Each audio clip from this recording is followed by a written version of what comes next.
Innal hamdalillah nahmaduhu wa nasta'inuhu wa nastaghfiruh wa na'udzu billahi min shururi anfusina wa min sayyiati a'malina may yahdihillahu fahuwal muhtadi wa may yudlil fala hadiyalah. Asyhadu an la ilaha illallah wahdahu la syarika lah wa asyhadu anna Muhammadan 'abduhu wa rasuluhul ladzi la nabiyya ba'd. Allahumma shalli wa sallim wa barik ala Rasulillah Sayyidina Muhammadin wa ala alihi wa sahbihi wa barik wasallam. Rabbi shrah li sadri wa yassir li amri wahlul 'uqdatam min lisani yafqahu qawli. Rabbi zidna ilman warzuqna fahman. Allahumma inna nas'aluka ilman nafi'an wa rizqan thayyiban wa amalan mutaqabbalan.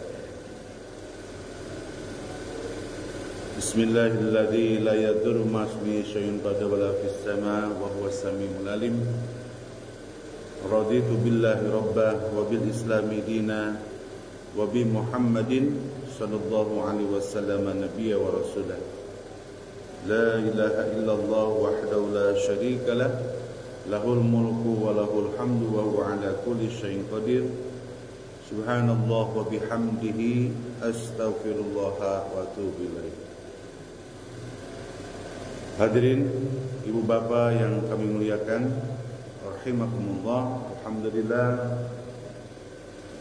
kita bersyukur pada Allah Subhanahu wa taala di pagi hari ini kita bisa melaksanakan ibadah-ibadah yang diperintahkan oleh Allah dan Rasul-Nya. Kita bisa melaksanakan salat berjamaah di masjid yang dilanjut dengan zikir pagi, lalu dilanjut dengan kita mendengarkan apa yang disampaikan oleh Allah dan Rasul. Mudah-mudahan hadirnya kita di masjid yang mulia ini dalam rangka kita mencari ilmu, ya, mudah-mudahan ini dijadikan sebagai amalan yang luar biasa. Kalimatnya adalah menjadi syahidan wa syafa'an ila yaumil qiyamah, menjadi saksi dan syafaat nanti di yaumil qiyamah. Amin ya rabbal alamin. Salawat dan salam semoga tercurahkan kepada junjungan kita Nabi besar Nabiullah Nabi Muhammad sallallahu alaihi wasallam, pada keluarganya, pada para sahabat, dan semoga kepada kita semua selaku umatnya yang selalu rindu bertemu dengan beliau dengan cara kita bersolawat lalu patuh dan taat kepada perintahnya. Ketika kita taat kepada baginda kita Rasulullah, berarti kita sudah taat kepada Allah Subhanahu wa taala. Mudah-mudahan sekali lagi kita diberikan kekuatan oleh Allah Subhanahu wa taala untuk selalu senantiasa istiqomah dalam menjalankan ibadah-ibadah yang diperintahkan oleh baginda kita Sayyidina Muhammad sallallahu alaihi wasallam. Allahumma shalli ala Muhammad, Allahumma shalli ala Sayyidina Muhammad wa ala alihi wa sahbihi wa barik wasallam. Baik, hadirin yang berbahagia, pada kesempatan hari ini sebelum kita membahas sifat-sifat tercela, kita lanjutkan bahwa dalam sifat-sifat tercela itu yang kita akan bahas hari ini sifat pemarah dan sifat tergesa-gesa. Namun sebelumnya mari kita coba melihat dulu dalam pembahasan pemahaman yang perlu kita ketahui bahwa ada beberapa perbedaan di masyarakat dalam masalah pemahaman yang perlu kita sikapi dengan sikap terbaik. Sikap terbaiknya adalah kita saling menghormati, saling menghargai. Jangan sampai kita saling menyalahkan. Yang penting semua apa yang dilakukan oleh seseorang itu semuanya berdasarkan ilmu. Yang pertama, terkait pembacaan sholawat dalam salat, di sini ada perbedaan. Yang pertama terkait pembacaan dalam sholawat itu di dalam sholat, ya, ini bicaranya dalam sholat. Di dalam sholat itu ada yang pertama bahwa ketika membaca sholawat kepada baginda Rasulullah SAW itu tidak memakai sayyidina dan pakai sayyidina. Ini harus disikapi nih. Sebetulnya begini, ketika bahasa Sayyidina, hadirin, Sayyidina itu sebetulnya penghormatan yang luar biasa kepada seseorang, bahwa ketika diawali sebelum membaca nama Sayyidina, seperti para sahabat kita selalu menyampaikan Sayyidina Ali, Sayyidina Abu Bakar. Nah, kalau di Indonesia ini, seperti contoh kita dalam pidato itu ada kalimatnya, yang terhormat Bapak Presiden kita, yang mulia, yang kita hormati. Sebetulnya itu bahasa-bahasa sehari-hari. Nah, tapi kenapa di dalam masyarakat pemahamannya itu ada yang tidak memakai Sayyidina, ada yang pakai Sayyidina. Nah, pertama perlu disikapi bahwa dalil utama ketika Rasulullah mengajarkan terkait sholawat itu memang redaksinya itu tidak memakai Sayyidina. Kita sepakat dulu ya. Redaksi di dalam hadis Rasulullah SAW itu, yang ketika sahabat menanyakan bagaimana kita bersolawat kepada baginda Rasulullah, itu tidak memakai Sayyidina. Ini bisa dicek, silakan. Ustaz Abdul Somad pernah menyampaikan di dalam ceramahnya. Silakan, kajian-kajian di Ustaz Adi Hidayat juga sama. Nah, cuma harus, kenapa kok muncul ada Sayyidina, ada yang tidak? Nah, kita bahas. Yang pertama, kita bacakan dulu hadis Rasulullah SAW terkait redaksi utamanya. Jadi perlu tahu. Ini riwayatnya, hadisnya itu adalah riwayatnya Imam Muslim, ya, bahwa di dalam salat itu, di dalam hadis ini, an Abi Mas'ud, ya, dari Abi Mas'ud, ya, radhiyallahu an, qala, gitu ya, bahwa Rasulullah, bahwa Abdullah bin Mas'ud Al-Ansari radhiyallahu berkata bahwa Basir bin Sa'ad berkata, nah, di sini disebutkan, ya Rasulullah, wahai ya Rasulullah, gitu ya, Allah memerintahkan kepada kami untuk bersalawat. Ini kan dalam surat Al-Ahzab sudah diperintahkan. Surat Al-Ahzab surat ke-33 ayat 56. Allah memerintahkan untuk bersolawat kepada baginda Rasulullah. Makanya perintah solawat itu adalah perintahnya jadi wajib kalimatnya. Walaupun ada sebagian ulama mengatakan sunnah, tapi wajib ya, karena setiap hari umat Islam itu yang mengaku sebagai seorang muslim yang suka sholat pasti bersolawat. Nah gini, ya Rasulullah, bagaimana memerintahkan kepada untuk bersolawat padamu? Bagaimana cara kami bersolawat kepadamu? Lalu Rasulullah mengatakan, ucapkanlah fakulu. Di sini ya. Jadi Rasulullah itu ketika ditanya oleh para sahabat gimana membacakan solawat, lalu Rasulullah menyampaikan fakulu Allahumma sholli ala Muhammad, ya, wa ala ali Muhammad kama shallaita ala ali Ibrahim wa barik ala Muhammad wa ala ali Muhammad kama barakta ala Ibrahim ala ali Ibrahim fil alamina innaka Hamidum Majid. Nah, jadi kalimatnya itu begitu hadirin.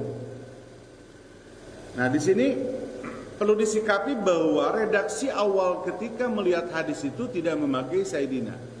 Di kalangan masyarakat di kita banyak orang yang memahami dalam masalah taatnya beribadah itu tekstual. Jadi apa yang disampaikan oleh Rasulullah, yaitu yang diikuti.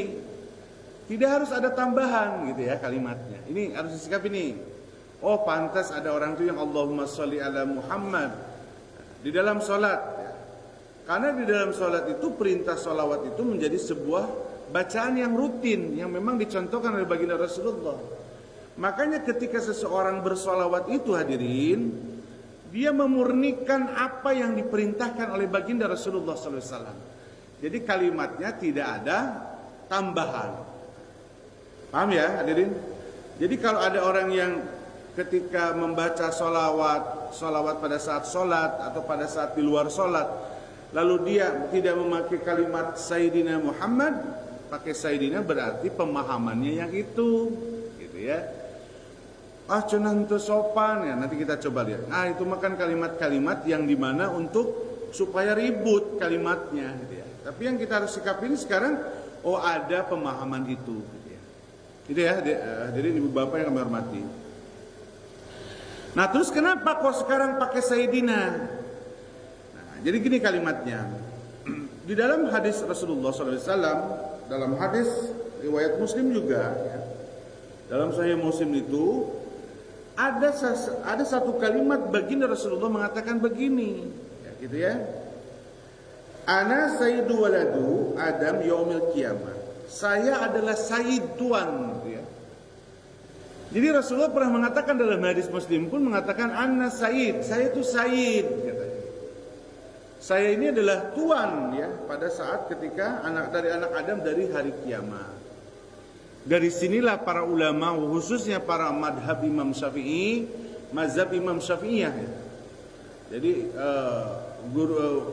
Imam Syafi'i dan murid-muridnya itu, maka menambahlah kalimat daripada di salawat itu memakai Sayyidina. Perlu disikapi, redaksi hadisnya itu tidak ada. Jangan sampai berdebat, ya, di situ. Itu sopan amat cenah Rasulullah itu memakai Sayyid tuan. Ya, dina redaksi hadis kata orang yang memakai tidak memakai karena redaksinya dicontohkan begitu. Karena kalimatnya itu adalah yang pertama memurnikan di dalam ibadah itu sesuai dengan perintah Rasulullah. Gitu ya hadirin? Nggak apa-apa. Kayak saya, kalau saya itu dalam sholat tidak pakai Sayyidina, di luar sholat saya pakai Sayyidina. Gitu ya. Karena redaksionalnya memang pada saat ibadah kita harus apa yang diperintahkan bacaan oleh Rasulullah. Tetapi pada saat ketika saya di dalam luar sholat pasti pakai Sayyidina. Ketika berdoa, ketika memimpin kunut dan seterusnya pakai Sayyidina. Tetapi pada saat bacaan tasyahud itu tidak pakai Sayyidina. Tapi ini mangga silahkan pilihan.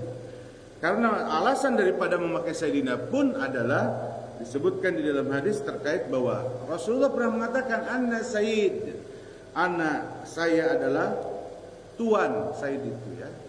Begitu ya, jadi itu yang pertama. Sekali lagi jangan sampai hal ini menjadi perdebatan di antara kita, tapi kita jadi tahu, oh pantas ada yang tidak pakai Sayyidina, ada yang pakai Sayyidina. Gitu memahaminya. Sikapi dengan sikap terbaik. Tetapi ketika kita mengucapkan Sayyidina ataupun tidak mengucapkan Sayyidina harus punya dasar hukumnya. Gitu. Itu yang pertama. Berikutnya, pertanyaannya adalah bagaimana batasan membaca sholawat di dalam tasyahud awal nih. Membaca di dalam sholat tasyahud awal itu ada pemahaman yang berbeda di dalam membaca tasyahud awal. Ketika tasyahud awal itu kan ada 3 pemahaman. Nah, yang pertama adalah ada yang membaca dalam sholawat itu cukup yang pertama sampai jadi tidak dibaca, maaf ya. Jadi gini, ketika pada saat tasyahud awal bahwa dia tidak membaca sholawat kepada baginda Rasulullah, jadi sampai syahadat. Makanya kadang ada yang sampai syahadat itu diperbolehkan konteksnya. Yang kedua, dia memakai sholawat tapi cukup sampai Rasul saja, tidak memakai kepada Nabi Ibrahim alaihissalam. Jadi ada yang setelah syahadat asyhadu an la ilaha illallah wahdahu la syarikalah wa asyhadu anna Muhammadan abduhu wa rasuluh atau syahadat biasa. Setelah itu Allahumma shalli ala sayyidina Muhammad wa ala ali sayyidina Muhammad, baru Allahu akbar. Itu yang kedua. Nah yang ketiga dia lengkap, karena yang diajarkan ketika bersolawat kepada baginda Rasulullah itu lengkap tadi yang saya bacakan sampai innaka hamidum majid, tidak ada doanya.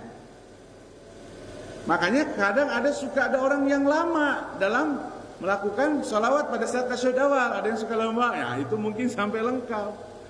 Ada yang sebentar, mungkin sampai syahadat.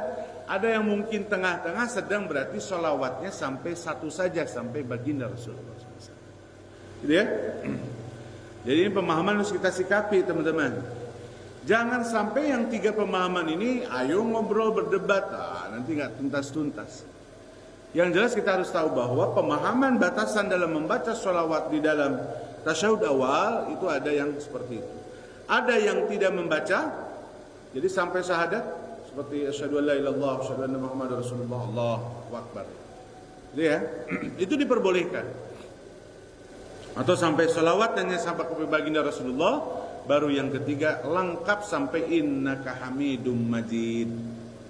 Ini perlu disikapi teman-teman, bahwa itulah perbedaan di masyarakat. Nah, berikutnya ini saya kan masih dalam perbedaan dalam sholat ya. Nah, berikutnya pada saat ketika tasyahud awal dan tasyahud akhir, di sini di masyarakat itu ada perbedaan dalam memberikan isyarat telunjuk dalam tasyahud. Jadi tasyahud itu dalam telunjuk ada beberapa pemahaman di masyarakat itu ada 3. Yang pertama yang biasa dilakukan, bahwa isyarat telunjuk itu pada saat ketika kita membacakan asyhadu alla ilaha illallah, maka telunjuk itu diisyaratkan untuk menggerakkan ke atas.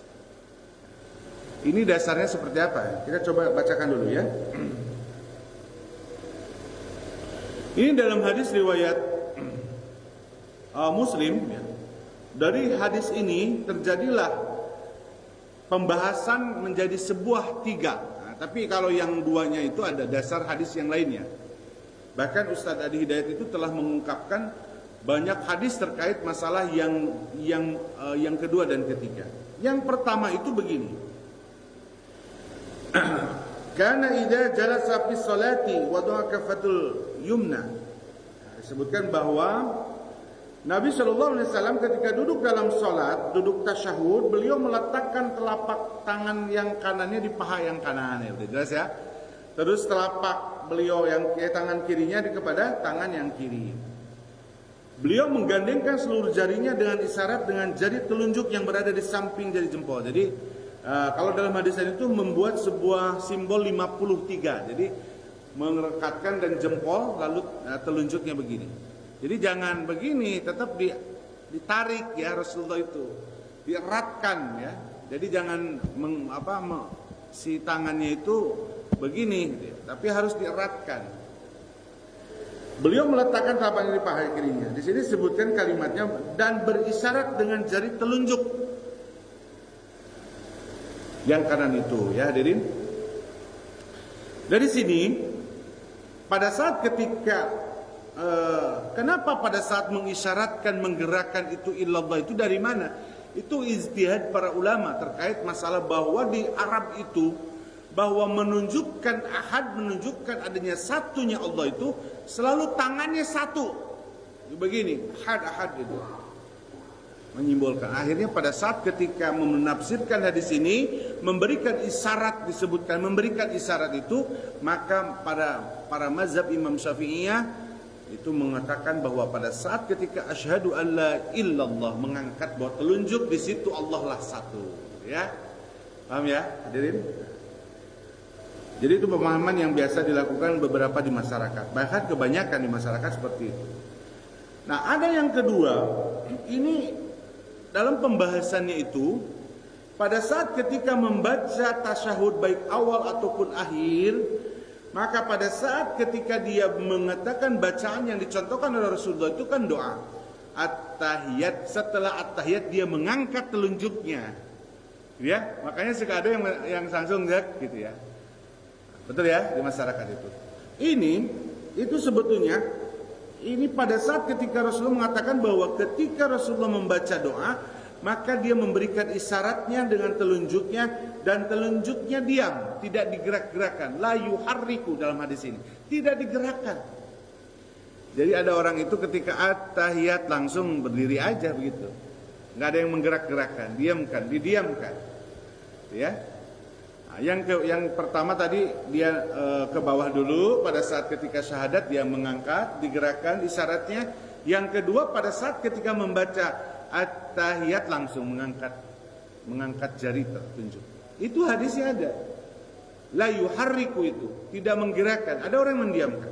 Yang ketiga itu yang ini yang kadang menjadi orang tuh melihat kok digerak-gerakkan telunjuknya gitu ya. Nah, di sini dalam hadis itu yuharriku itu hadisnya ada menggerakkan pada saat ketika berdoa. Jadi pada saat ketika at-tahiyat itu sudah at-tahiyat dia menggerak-gerakkan telunjuknya. Bahkan ada hadisnya itu seperti memukul pukulan kepada syaitan. Gitu. Itu hadisnya ada banyak ya terkait masalah. Jadi pemahaman ini hadirin yang berbahagia, jangan sampai bahwa ketika melihat seseorang ketika sholat dipermasalahkan dalam isyarat telunjuk. gitu ya. Enggak, itu mana yang dipakai? Semuanya berdasarkan ilmu, dan ilmunya yang pertama itu tadi hadisnya Rasulullah memberikan isyarat. Ada beberapa ulama yang termasyhur, termasuk di pada mazhab Imam Syafi'i, termasuk Imam Nawawi dan seterusnya, memberikan isyarat pada saat ketika membaca syahadat. Pada saat illallah dia menggerakkan telunjuk. Saya menyampaikan ini supaya tahu. Jadi jangan sampai nanti pada saat ketika ditanya kita bisa menyampaikan itu. Jadi nanti sebetulnya ada 3 pendapat. Ada yang pada saat illallah, pada saat ketika at-tahiyat didiamkan, ada yang digerak-gerakkan pada saat itu. Nah, itu kalimat itu harus keluar dari kita. Supaya apa? Orang memberikan pilihan, silakan untuk melakukan itu. Ya, hadirin yang berbahagia. Nah, nanti kita akan bahas selanjutnya pemahaman ketika pada saat sebelum setelah salam, ya. Jadi itulah beberapa pemahaman di dalam kaidah fikih yang telah disampaikan oleh saya ini, supaya kita memberikan rasa bijak dalam memahami perbedaan itu, supaya kita tidak masuk pada pergelutan dalam arti kalah perdebatan di situ, ya. Jangan sampai begitu.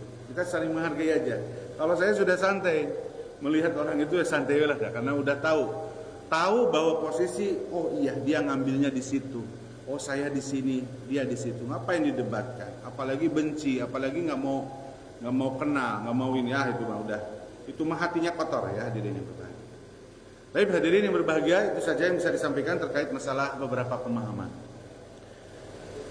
Dilanjutkan pada kesempatan hari ini, hadirin kita coba mendengarkan apa yang disampaikan oleh baginda Rasulullah SAW. Sifat yang tercela yang dilarang oleh Allah Subhanahu Wa Taala. Itu yang pertama adalah sifat pemarah. Jadi yang disebut sifat pemarah itu, hadirin, setiap manusia itu memiliki hawa nafsu amarah. Jadi nafsu amarah itu memang ada di dalam diri setiap manusia. Tapi disitulah menjadi ujian kita sebagai hamba Allah, apakah kita bisa mengendalikan diri atau tidak. Makanya ada orang itu yang bisa mengendalikan diri, akhirnya sifat pemarah itu tidak ada pada dirinya. Makanya ketika Allah menyampaikan bahwa indikator orang-orang yang hebat di mata Allah yang disebut orang yang bertakwa, pada saat ketika Allah menyampaikan di dalam surat Ali Imran surat ketiga ayat 133, Allah menggambarkan indikator orang yang bertakwa itu, dia selalu bisa menahan amarah. Coba bayangin. Ini saya suka malu karena pribadi saya pun kadang masih suka ada sifat pemarah. Hadirin berbahagia, bedakan pemarah dengan tegas, ya. Kalau tegas sebagai seorang orang tua, ayah dan ibu kepada anaknya itu beda, ya. Yang disebut pemarah di sini, pernah melihat Pak Iwan orang yang marah emosi, tidak terkendali orangnya. Kalau udah marah, udah emosi, apa yang dilihat bisa dibawa, gitu ya, batu lah, kayu lah, gitu ya. Ataupun ngomongnya juga kasar, kotor, sehingga muncul kata-kata yang luar biasa, yang naudzubillah min dzalik. Nah, saya juga masih, ya Allah, semoga Allah jauhkan. Di dalam surat Al-Imran itu Allah gambarkan ketika seorang yang bertakwa, pada saat ketika Allah gambarkan itu, ternyata di dalam ayat 134-nya Allah gambarkan orang yang bertakwa itu dia bisa mengendalikan yang disebut sifat pemarah. Makanya kalau ada orang yang masih suka ngambek, emosian, ya, lalu emosinya tidak karuan, ya, sampai menghina, sampai ngata-ngatain, apalagi sampai pokoknya sampai dengki, hasad, marahnya itu. Nah, itu bukan indikator bukan orang yang bertakwa di mata Allah SWT. Kalimatnya itu luar biasa di dalam surat Al-Imran itu. Ketika Allah mengatakan, siapa mereka orang yang bertakwa? Alladzina yunfikuna fis sarra'i wad dharra wal kadzibinal ghaid. Kata Allah itu orang-orang yang bertakwa itu dia selalu berbagi dermawan. Orang bertakwa mah enggak pelit, ya. Anu pelit mah lain jalma takwa, orang bakhil gitu, ya. Tapi keduanya di dalam indikator itu wal kadzibinal ghaid, yang bisa menahan amarah. Makanya Orang saum judulnya terakhirnya takwa. Saum melatih kita untuk menjadi orang bertakwa. Orang saum bisa mengendalikan diri hawa nafsunya, termasuk hawa amarahnya. Gitu ya. Makanya di dalam Al-Quran ini Allah menyampaikan bahwa orang-orang tak bertakwa itu dia bisa mengendalikan amarah. Nih, orang yang pemarah itu bukan hanya sebatas emosi saja. Pada saat ketika dalam WA pun ya bisa jadi marah ya. Betul ya? Kalimat itu sama aja lah ya. Makanya perbuatannya harus dilihat. Nah, sekarang bagaimana cara keutamaan menahan amarah dan mengendalikan diri ketika emosi? Nah, Rasulullah dalam hadis riwayat Bukhari Muslim muttafaqun alaih, begini kalimatnya, ya. Laisal sadidu, katanya, bisur'ah. Bukanlah orang kuat, ya, yang selalu bisa mengalahkan orang. Jadi orang kuat itu pokoknya ototnya, pokoknya selalu bisa ngalahin orang lah gitu. Kata Rasulullah, bukan orang yang kuat sebetulnya. Tapi yang sebenarnya dia orang kuat itu adalah yamliku nafsahu indal ghadab. Jadi dia yang bisa mampu mengendalikan diri dari marah. Itu orang kuat sebetulnya kata Rasulullah. Anu emosian apa ya lah, cemen lah gitu ya. Setik-setik ngambek. Apalagi baperan ya, ngambek nah. Ini kata Rasulullah, orang kuat itu, hadirin, kalimatnya saya sampaikan. Dalam hadis Bukhari Muslim itu, orang kuat itu bukan yang bisa mengalahkan orang lain karena kekuatannya, tapi justru kata Rasulullah, siapa mereka orang kuat itu? Dia yang bisa mengendalikan amarahnya. Luar biasa, hadirin. Ayo jaga ini sifat pemarah itu, ya. Rasulullah menyampaikan kepada kita. Bahkan dalam hadis yang lain, dalam hadis riwayat Abu Daud dan At-Tirmidzi, ini kita bacakan aja, saya juga kan ini mengingatkan kepada saya. Kata Rasulullah itu, barang siapa yang menahan kemarahannya, nah ini, man kadaba ghaidan wa huwa qadir, barang siapa yang bisa menahan kemarahannya padahal dia mampu untuk melampiaskannya. Jadi ada orang itu yang sebetulnya seperti orang kaya lah. Orang kaya itu kan bisa marah. Biasanya orang yang punya kelebihan itu yang gampang untuk marah, bisa marah lah. Kata Rasulullah, barang siapa yang bisa menahan kemarahannya padahal dia itu bisa marah. Ini kalimatnya begitu. Melampiaskannya amarah itu, ya. Maka kata Rasulullah, Allah Subhanahu wa taala akan memanggilnya dan akan memujinya pada hari kiamat di hadapan semua manusia. Jadi kehebatannya orang yang kan begini, kalau orang suka pemarah itu, kalau orang miskin, tenteingan ya Bu Haji, jalma miskin, hewe gampang-gampang marah, sana itu pantasnya. Biasanya jalma benghar, jalma kaya nu gampang-gampang marah, betul ya? Punya kelebihan biasanya. Kalau nggak punya kelebihan, ngapain dia bisa marah? Malu lah dia juga. Nah, kata Rasulullah, apabila dia bisa menahan amarah, padahal dia bisa melampiaskan kemarahannya, lalu dia bisa menahannya, luar biasa. Allah akan memanggilnya nanti di padang mahsyar yaumil qiyamah. Dia adalah akan dibanggakan, dipuji oleh Allah di hadapan semua manusia. Seorang bupati kan bisa marah meren, seorang wali kota, seorang gubernur, seorang presiden, tapi dia bisa menahan melampiaskannya itu, ditahan amarahnya. Itu luar biasa kata Rasulullah SAW. Maka hebatnya ketika seseorang hilang dari sifat pemarah itu di dalam diri kita. Ayo, kendalikan diri kita dari sifat pemarah ini. Sekarang kita coba bagaimana ketika kiat dalam meredam amarah. Ini Rasulullah punya aturan-aturannya. Jadi ada kiat pada saat kita mau marah. Yang pertama, kalau kita itu gak suka mau marah nih, ingat nih kiat ini. Bagaimana bisa mengendalikan diri supaya amarah itu tidak muncul dalam diri kita. Yang pertama, kata Rasulullah SAW, kata Allah Subhanahu Wa Taala dan Rasulullah, ya, maka yang pertama membaca ta'awudz, isti'adah kepada Allah Subhanahu Wa Taala. Makanya kalau lagi emosi itu langsung a'udzubillahi minasyaitonirrajim. Ya Allah, aku berlindung dari godaan setan. Karena pemarah ini sifat yang tercela dari syaitan. Jadi tips yang pertama, pada saat ketika mau marah, kita baca ta'awudz ya. Dalam surat Al-A'raf ayat 200 ya, surat ke-7 ayat 200, Allah menyampaikan, dan jika setan datang menggodamu, maka berlindunglah kepada Allah.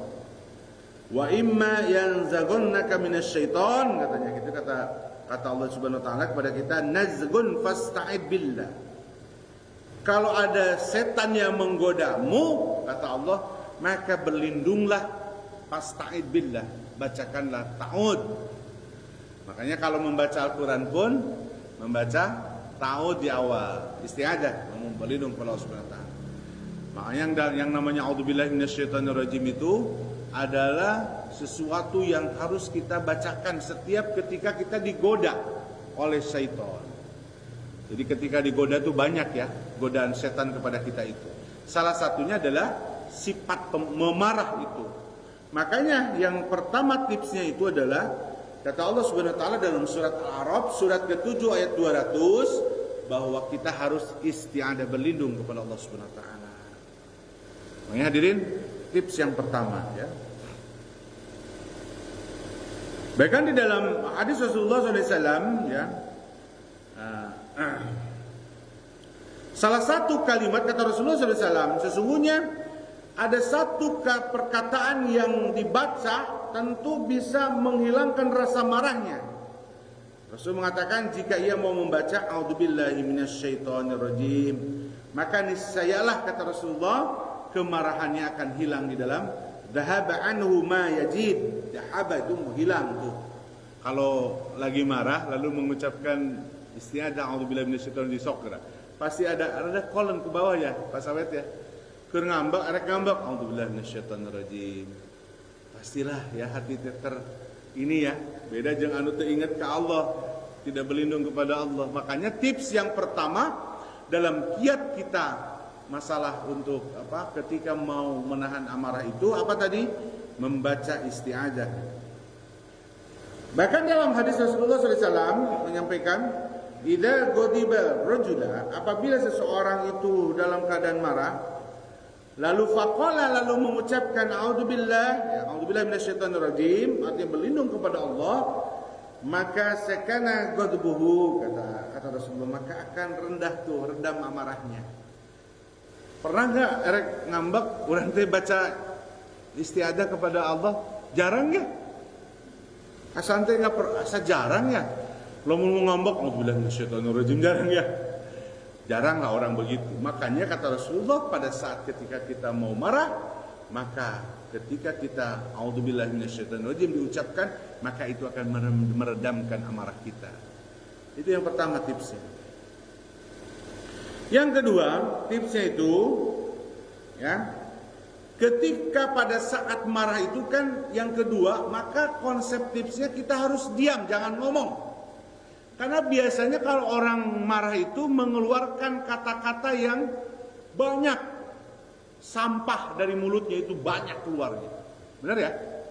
Ya binatang keluar, kata-kata yang menghina keluar. Pokoknya kalau ngomong itu pokoknya orang anu ngambek kalau keluar ngomongnya pasti gak bagus, kotor. Ya. Maka tips yang kedua, diam kalau mau marah teh. Walaupun diam itu kadang mantep itu, ya. Diam, kadang orang suka gini, oh dia diam tuh lagi marah tuh. Suka gitu ya. Itu udah bagus sebetulnya. Setidaknya terhindar dari kata-kata yang kotor yang keluar dari mulut kita. Karena kalau kita tidak terjaga dari mulut kita pada saat ketika kita mau marah, maka yang keluar adalah kata-kata yang sangat keji. Binatang keluar, menghina keluar, menghinanya ini, dan seterusnya. Ini makanya yang kedua itu adalah tipsnya adalah diam.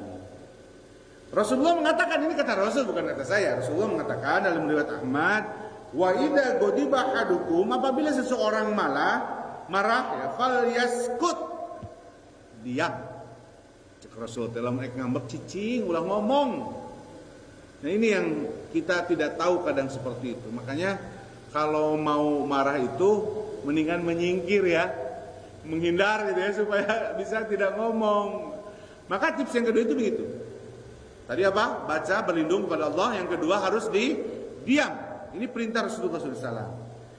Dan yang ketiga, kata Rasulullah itu, kalau lagi marah itu yang ketiga itu ganti posisi. Jadi kalau kita lagi marah berdiri, mau marah nih berdiri, untuk mengendalikan marah kita itu berubah posisi dari berdiri jadi duduk. Coba. Benar gak sih? Ini Rasulullah SAW dalam hadis riwayat ini. Dalam hadis riwayat Abu Daud ya.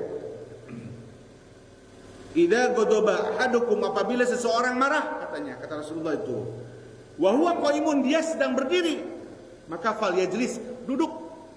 Gitu ya. Dia kerenang tuh ngerek ngambek ya, diuk gitu coba. Cobain aja tipsnya kata Rasulullah, diuk mungkin ada beda rasanya, terkendali dalam marah itu. Fa idza dhahaba anul ghadab, kata Rasulullah, jika marahnya telah hilang, maka sudah cukup. Kalau masih ada, namun jika tidak lenyap, kata Rasulullah, maka berbaringlah, tidur. Jadi kalau sudah duduk masih kena emosi, sarekeun kata sok, tiduran, mual kata sok. Ini kata Rasulullah. Rasulullah itu semuanya adalah wahyu. Apa yang disampaikan oleh Allah Subhanahu wa taala pada baginda Rasulullah. Jadi tips yang ketiga, ganti posisi. Jadi kalau seorang ayah mau ngambek kepada anaknya lagi berdiri, duduk kalau coba. Jangan dulu ini, bisa mengendalikan marah. Yang berikutnya, ya ini yang sulit nih. Asante nggak pernah ya, tapi mudah-mudahan ini menjadi tips daripada baginda Rasulullah kepada kita semua. Yang keempat, kalau kita marah itu, ada tips yang keempat itu mengambil air wudhu. Jadi Bu Haji rek ngambek datang ke masjid ngambil air wudhu atau ke WC ya, ngambil air wudhu. Ini dari Rasulullah SAW, dari Atiyah As-Sayyidi radhiyallahu anhu. Kata Rasulullah itu, sesungguhnya marah itu dari setan. Innal ghadaba minas syaitan. Ya. Jadi marah itu dari setan. Jadi kalau ada orang yang marah itu setan tuh. Jadi Bu Haji lah melihat ada orang yang ngambek, itu teh setan tuh. Manusia yang berjelma setan. Karena manusia yang bertakwa itu tidak pernah emosian. Jadi kalau lihat orang yang ngambek itu tuh lihat tuh setan tuh ya. Kata Rasulullah, innal ghadaba minas syaitan. Dan setan itu diciptakan dari api. Wa inna syaitan khuliqa minan nar. Kita udah tahu ya, setan itu dari neraka.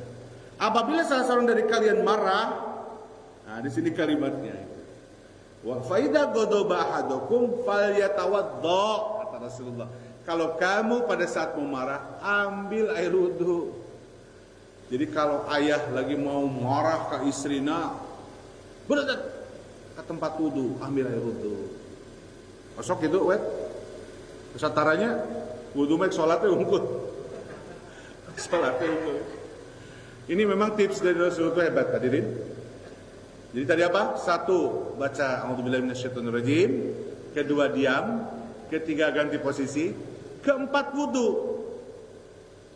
Dan yang terakhir, tipsnya kita supaya tidak marah itu, ingat apa yang disampaikan oleh baginda Rasulullah kepada orang yang bisa menahan amarah. Jadi emosi teh, cek Rasul teh, anu bisa nahan amarah teh ternyata ini. Nah itu yang diingatkan. Ya, nasihat dari Rasulullah SAW itu dalam hadis riwayatnya di sini adalah Imam Bukhari. Ya. Bahkan hadisnya banyak terkait masalah bagaimana Rasulullah memberikan spesialisasi bagi orang yang selalu bisa menahan amarahnya. Wah mantep ya. Tadi kata Rasulullah, orang hebat itu, orang kuat itu, orang bisa mengendalikan amarahnya. Bukan orang yang ototnya jagoan, bisa patang-tang peteng-teng, bukan ya, tapi yang dia bisa menahan amarahnya. Kata Rasulullah SAW, seorang lelaki kepada Rasulullah, berilah aku wasiat ya Rasulullah. Makanya Rasulullah mengatakan, la taghdab, janganlah kamu marah. Ada seseorang datang, ya Rasulullah beri wasiat dong, beri nasihat ke saya. Kata Rasulullah, la taghdab, wahai si fulan, la taghdab, la taghdab. Kalimatnya adalah dalam hadis ini Rasulullah dalam hadis riwayatnya At-Tabrani itu ditambahin la taghdab walakal jannah. Kamu kalau bisa menahan marah, kamu bahagia. dapat surga, baik di dunia dan akhirat. Coba orang yang bisa menahan amarah itu pasti bahagia di dunianya. Datu perempuan nggak suka kepada laki-laki yang suka pemarah banyak. Betul ya Baji? Suka nggak? Rujit nempona atau apalagi ibu-ibunya yang suka ngambekan. Wah, aduh ibu-ibu suka ngambekan ke salakina. Kalau sotik-sotik ngamboknya, aduh eta mah geus dosana teh gede lah. Udah mah dosanya pemarah, udah dosanya memang tidak diperintahkan oleh Allah terkait masalah dosa seorang istri kepada suami. Kan banyak sekarang mah seorang istri yang ngambek, gampang ngambek kepada salakinya. Amit-amitnya ningali seorang perempuan itu syaitan yang sedang ada di rumah. Makanya kata Rasulullah itu, kalau kamu bisa menahan amarah, maka kamu akan bahagia.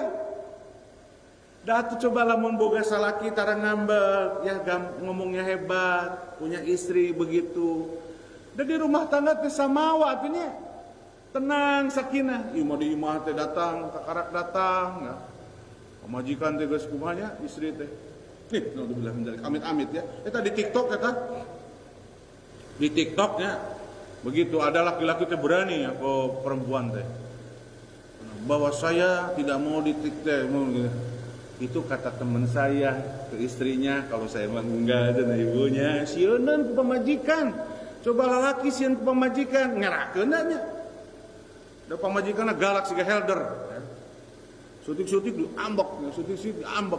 Makanya kata Rasulullah SAW, ketika kita bisa menahan amarah itu bisa bahagia diri. Ketika Rasulullah mengatakan al-jannah itu surga. Surga itu kebahagiaan, baik di dunia akhirat. Di rumah tangga, dalam sebuah rumah, di saat marah itu enggak ada, maka akan Allah hadirkan bahagia. Tuh, kalau pengen bahagia bapak-bapak, ibu-ibu, ulah sok ambekan wae nya. Ulah lah, insyaallah Rasulullah mengatakan itu. Maaf ya, nanti kita menunggu konsumsi udah datang belum? Belum. Sudah. Sudah datang. Berikutnya sifat yang kedua. Ini kan dua sifat nih, mohon maaf ya hadirin supaya jadi tahu. Jadi sekarang sifat yang pertama pemarah, bismillah dari sekarang. Ya Allah, berikan hamba perlindungan ya Allah bahwa saya jauhkan dari sifat marah. Ayo, wal kadzibinal ghaid, menahan amarah itu adalah sebuah kemuliaan yang luar biasa. Nah, yang kedua, ini yang kita bahas hari ini, maaf ya hadirin, untuk mengingatkan aja pada kita. Sifat yang tidak boleh ada pada diri kita, tetapi dalam Islam itu diatur, yang disebut sifat tergesa-gesa, buru-buru. Ayo orang mah buru-burunya sholatnya. Kan kalimatnya gitu ya Pak Iwan, kalau ke orang teh, sebentar ya, saya mau sholat dulu. Ngomongnya udah sebentar ya, sebentar saya sholat dulu ya, sebentar jadinya. Itu tergesa-gesa ini sholatnya, cungcong bahasa orang. Nah, sifat tergesa-gesa ini oleh Allah Subhanahu wa taala itu diperingatkan di dalam surat, di sini dalam surat Al-Isra surat ke-17 ayat 11, bahwa Allah mengatakan wa kanal insanu ajula, bahwa manusia itu tergesa-gesa. Nah, ini ketika menceritakan ketika seseorang berdoa. Banyak orang yang tergesa-gesa ya dalam doa. Doa itu harus dinikmati sebetulnya.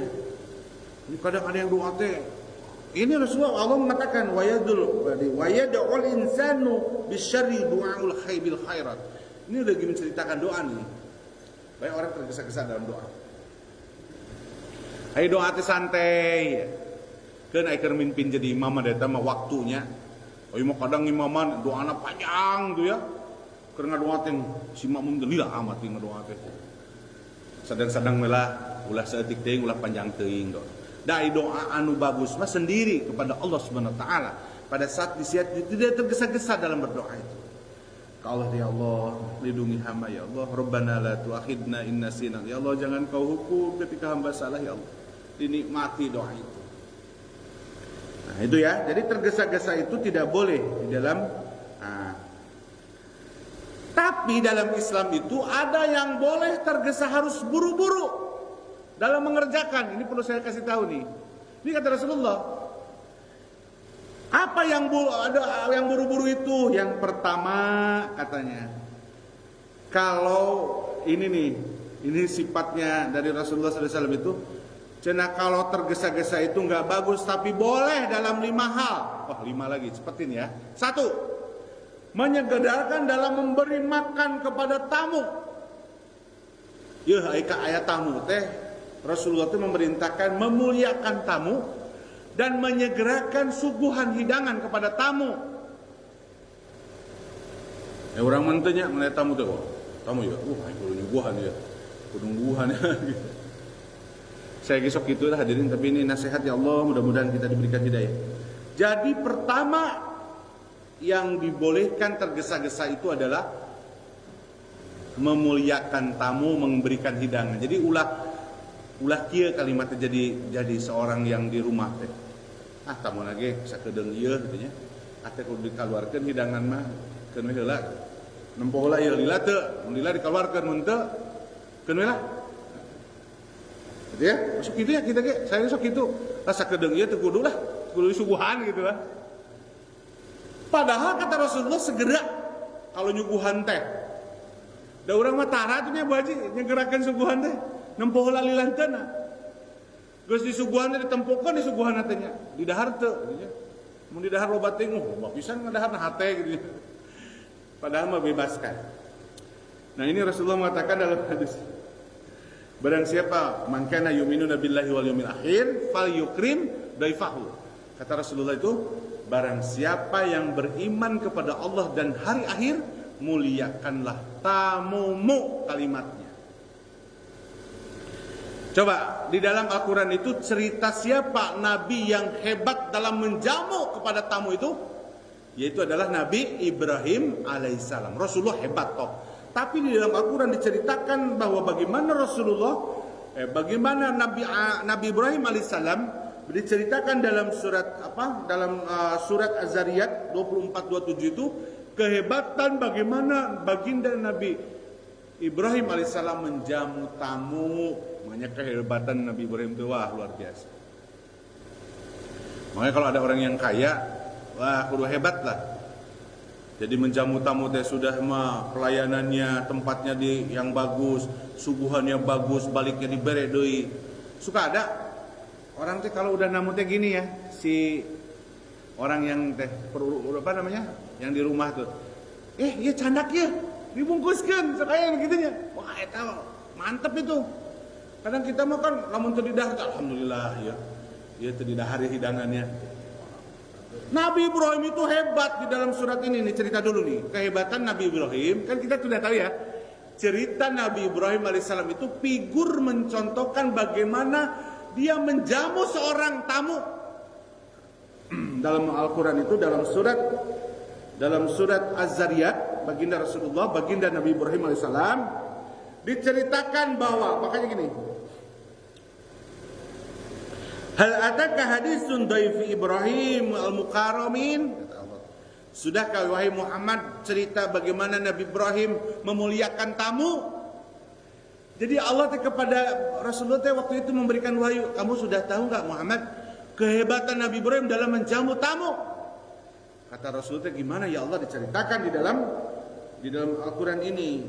Jadi ketika seorang masuk di tempatnya, disebutkan idza daqalu alaihil faqala salaman. Jadi kalau Nabi Ibrahim itu ada yang masuk ke rumahnya itu diberikan pelayanan yang terbaik. Ya, kehebatan Nabi Ibrahim. Sampai ketika di sini sebutkan kalimat di ayat itu, Nabi Ibrahim itu pergi dengan diam-diam menemui keluarganya untuk memberikan, jadi hidangannya di sini sampai daging anak sapi gemuk. Ini ceritakannya bahwa Nabi Ibrahim itu pada saat ada tamu, wah diam-diam dia menyembelih sapi sampai menghidangkan sapi itu. Hebat lah kalau dihidangkan, disebutkan di sini dihidangkan kepada lalu Nabi Ibrahim mengatakan qala la ta'kulun, dihidangkan silahkan dimakan. Hebat dia Nabi Ibrahim itu. Jadi ketika ada tamu itu Nabi Ibrahim luar biasa. Karena Nabi Ibrahim itu sama orang kaya ya, Nabi Ibrahim itu. Nabi Ibrahim itu kan ternaknya luar biasa ya. Jadi di dalam bagaimana pertama, ini sangat panjang, intinya begitu. Nabi Ibrahim itu kehebatannya dia selalu memberikan pelayanan yang terbaik kepada tamunya. Ya. Itu yang pertama. Yang kedua, yang harus tergesa-gesa itu, yang cepat harus cepat kata Rasul, mengurus jenazah. Nah, ini DKM nih timnya. Kalau mengurus jenazah itu harus cepat. Karena pada saat ketika dilama-lamain, itu ruhnya itu lama teing tuh. Lama teing di luhur, kan kata Rasulullah itu dalam hadis, kalau orang meninggal itu dicabut ruhnya, diangkat ke atas. Dia menunggu di atas melihat mayat itu diurus cepet gak. Makanya suka ada orang tuh yang nunggu dulu ya, anak saya ingin lihat dulu. Kakaknya kalau meninggal bapaknya, anaknya ingin lihat dulu ya, tunggu dulu. Padahal itu kata Rasulullah segerakan. Makanya kalau jadi anak yang jauh ngomong ke mama, silakan aja. Sudah meninggal qadarullah, nanti sambil datang aja, nggak usah harus melihat wajahnya. Ini kan budaya sebetulnya itu, ya harus segera. Nah, makanya Rasulullah SAW dalam hadis itu bahwa ada tiga yang boleh, tidak boleh diundur kalimatnya. Salasun ya'ala la yuakhir. Pertama, as-salatu idza anta.